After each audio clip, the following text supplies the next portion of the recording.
তো মানুষকে নিয়ে কথা বলা হয়, তো আপনাদের মানবতা এত তখন ধারালো হয়ে যায়। তো যখন সাকা চৌধুরীর কবরের পাশে গিয়ে কবর ভাঙচুর করা হয়েছে, তখন আপনাদের এই মানবতা কোথায় ছিল? তখন তো আপনার মানবতা ভোতা হয়ে গিয়েছিল। যখন কিনা কাদের মোল্লা, যাকে কিনা রাজনৈতিক কারণে খুন করা হয়েছে, তিনার লাশের পাশে গিয়ে উল্লাস করেছেন। আপনারা জানেন না এই বিষয়গুলো? জানেন তো। তখন আপনাদের মানবতা কেন ভোতা হয়ে থাকে? তখন এত ধারালো কেন হয় না? কিন্তু আজকে যেহেতু ঘটনাটা আপনাদের দলের বিরুদ্ধে গেছে, সে কারণে আপনারা এত মানবতা দেখাচ্ছেন। কোনো সমস্যা নেই, আপনারা মানবতা দেখান। কিন্তু আজকের যে ব্যক্তিটা মারা গেল, আপনি তো এই প্রজন্মের, তাই না? আপনারা শুনেছেন, আমরা তো দেখি নাই, আমরা শুনেছি।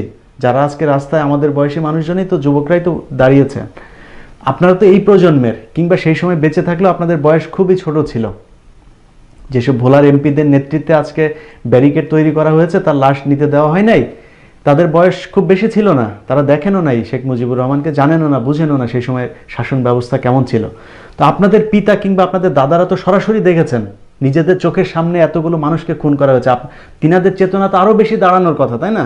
তো তিনারা কই ছিলেন সেদিন?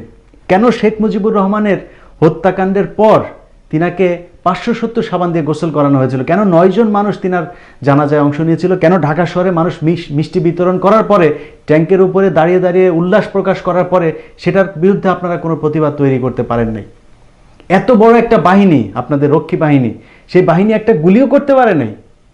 সারা বাংলাদেশে একজন মানুষ, আপনাদের কি মানবতা তখন জেগে ওঠে নাই? আপনাদের এখন যে চেতনা, সেই চেতনা তখন দাঁড়ায় নাই? একজন মানুষের দাঁড়ায় নাই যে তখন বুকের তাজা রক্ত দিতে পারেন?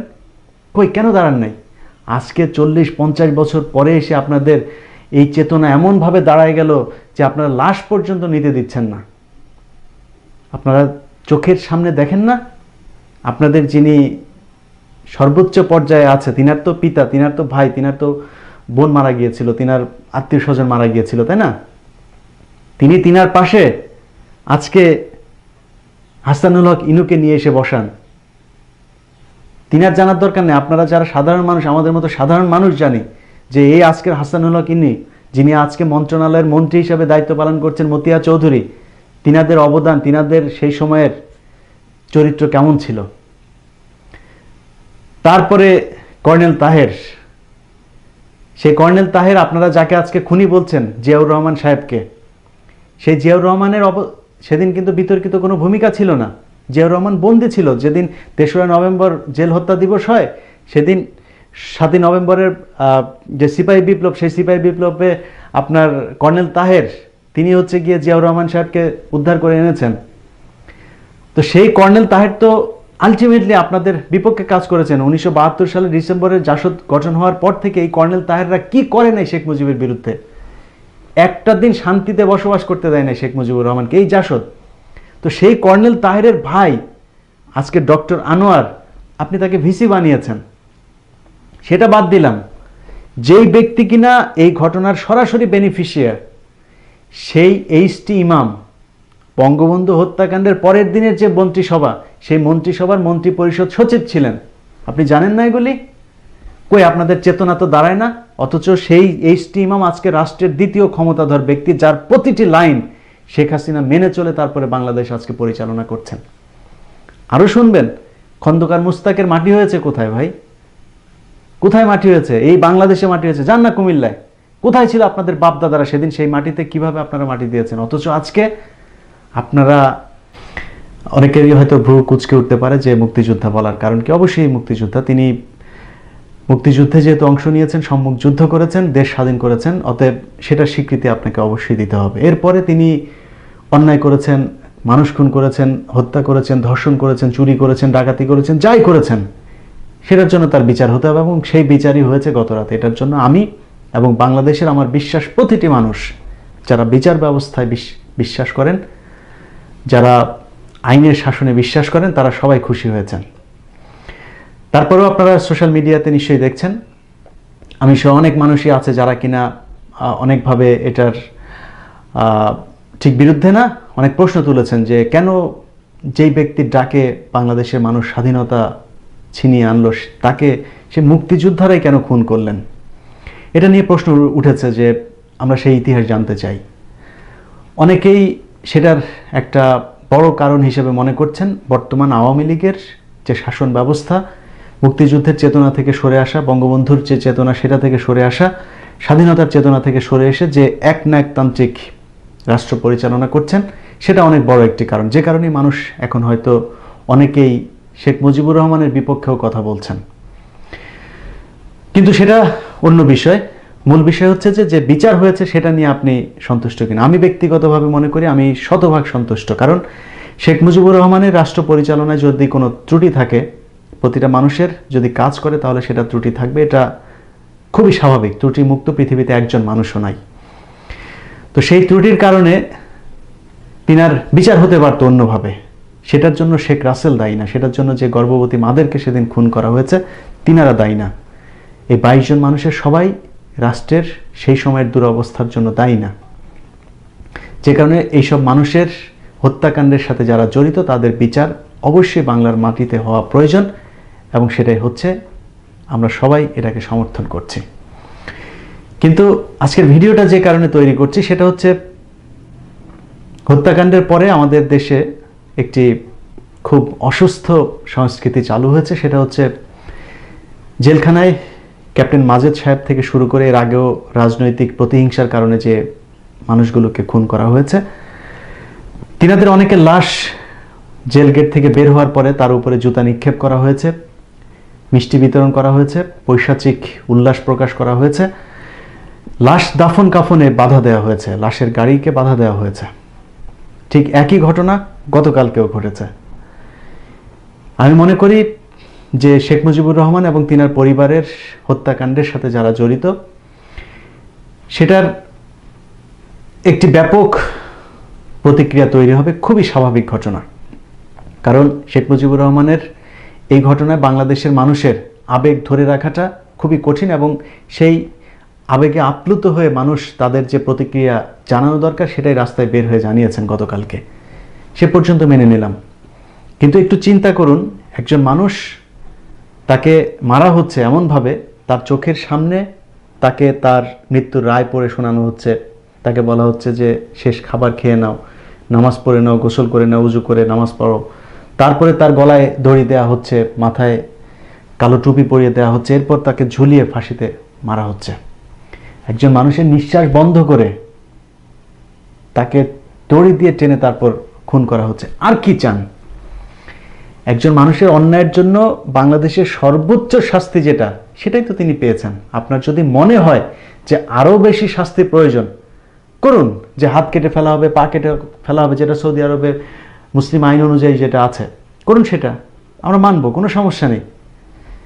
কিন্তু আপনাদের সর্বোচ্চ শাস্তি দিচ্ছেন, সেই শাস্তির পরে একজন মানুষ মারা যাওয়ার পরে আপনি তার লাশের উপরে পৈশাচিক আনন্দ উল্লাস করছেন। কিন্তু এই একই ঘটনায় যখন ওবায়দুল কাদের অসুস্থ হচ্ছে, যখন আওয়ামী লীগের, ছাত্রলীগের, যুবলীগের, মহিলা লীগের একজন মানুষ মারা যাচ্ছে, তখন যখন মানুষ উল্লাস করছে, ব্যঙ্গাত্মক কথা বলছে, ইন্নালিল্লাহ না বলে তারপরে সোশ্যাল মিডিয়াতে আলহামদুলিল্লাহ বলছে, তখন কিন্তু আবার আপনাদের খুব মানবতা জেগে ওঠে। সেই মানবতা হচ্ছে আপনাদেরকে কেন মৃত মানুষকে নিয়ে কথা বলা হয়।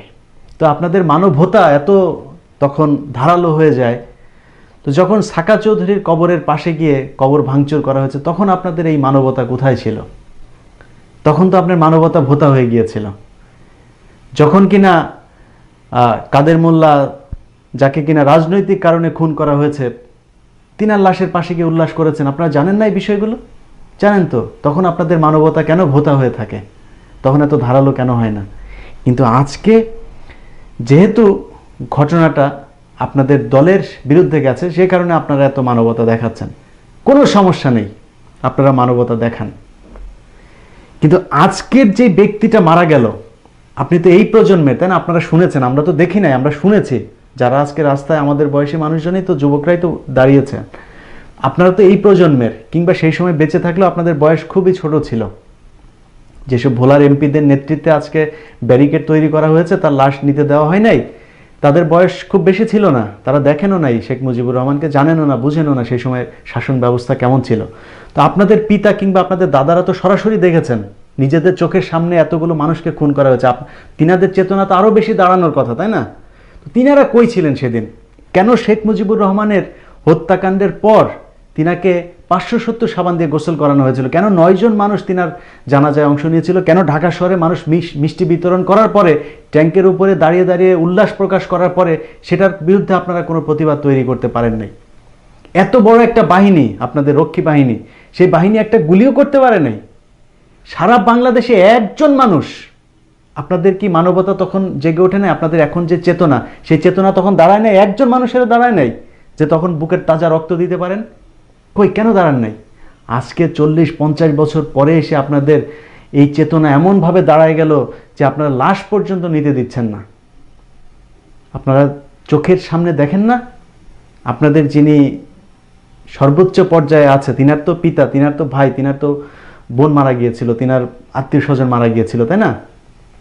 তিনি তিনার পাশে আজকে হাসানুল হক ইনুকে নিয়ে এসে বসান।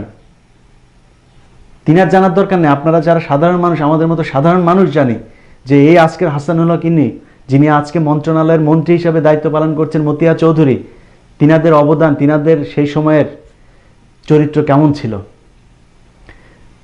তারপরে কর্নেল তাহের, সেই কর্নেল তাহের, আপনারা যাকে আজকে খুনি বলছেন, জিয়াউর রহমান সাহেবকে, সেই জিয়াউর রহমানের সেদিন কিন্তু বিতর্কিত কোনো ভূমিকা ছিল না। জিয়াউর রহমান বন্দী ছিল। যেদিন 3রা নভেম্বর জেল হত্যা দিবস হয়, সেদিন 7ই নভেম্বরের যে সিপাহী বিপ্লব, সেই সিপাহী বিপ্লবে আপনার কর্নেল তাহের, তিনি হচ্ছে গিয়ে জিয়াউর রহমান সাহেবকে উদ্ধার করে এনেছেন। তো সেই কর্নেল তাহের তো আলটিমেটলি আপনাদের বিপক্ষে কাজ করেছেন। 1972 সালের ডিসেম্বরের জাসদ গঠন হওয়ার পর থেকে এই কর্নেল তাহেররা কি করে নাই শেখ মুজিবের বিরুদ্ধে? একটা দিন শান্তিতে বসবাস করতে দেয় না শেখ মুজিবুর রহমানকে এই জাসদ। তো সেই কর্নেল তাহেরের ভাই আজকে ডক্টর আনোয়ার, আপনি তাকে ভিসি বানিয়েছেন। সেটা বাদ দিলাম, যেই ব্যক্তি কিনা এই ঘটনার সরাসরি বেনিফিশিয়ার, সেই এইচটি ইমাম বঙ্গবন্ধু হত্যাকাণ্ডের পরের দিনের যে মন্ত্রিসভা, সেই মন্ত্রিসভার মন্ত্রী পরিষদ সচিব ছিলেন। আপনি জানেন না এগুলি? কই, আপনাদের চেতনা তো দাঁড়ায় না। অথচ সেই এইচটি ইমাম আজকে রাষ্ট্রের দ্বিতীয় ক্ষমতাধর ব্যক্তি, যার প্রতিটি লাইন শেখ হাসিনা মেনে চলে তারপরে বাংলাদেশ আজকে পরিচালনা করছেন। আরো শুনবেন, খন্দকার মুস্তাকের মাটি হয়েছে কোথায় ভাই? কোথায় মাটি হয়েছে? এই বাংলাদেশে মাটি হয়েছে। যান না কুমিল্লায়। কোথায় ছিল আপনাদের বাপ দাদারা সেদিন? সেই মাটিতে কিভাবে আপনারা মাটি দিয়েছেন? অথচ আজকে আপনারা ক্যাপ্টেন মাজেদের মাটি দিতে দিবেন না, সেখান থেকে ভোলায় মাটি দিতে দিবেন না। এই জন্য তারা রাতের অন্ধকারে মাটি দিয়েছে নারায়ণগঞ্জে। সেই নারায়ণগঞ্জের থেকে এখন আপনারা বলছেন যে লাশ তুলে ফেলবেন, তুলে নদীতে ভাসিয়ে দিবেন। ভাই, আপনারা যে এত লাশ ভাসিয়ে দিতে পারেন, সেটা কেন 75-এ দেখান না? একটুখানি একটু দেখালেই তো সেদিনের পরিবেশটা অন্যরকম হতে পারতো। শেখ হাসিনার বোন এই দীর্ঘ সময় তারা দেশে আসতে পারে নাই। কেন পারে নাই? 75 থেকে জিয়াউর রহমান যেদিন তাদেরকে দেশে নিয়ে আসলেন, তার 15 দিন পরে জিয়াউর রহমান মারা গেলেন। আজকে জিয়াউর রহমানই খারাপ। যারা আপনাদেরকে এতদিন বাইরে রাখলো তারা ভালো, আর জিয়াউর রহমান হচ্ছে খারাপ, কারণ জিয়াউর রহমান আপনাদেরকে দেশে নিয়ে এসেছিল, এসে রাজনীতি করার সুযোগ দিয়েছে। আজকে আপনারা ক্ষমতা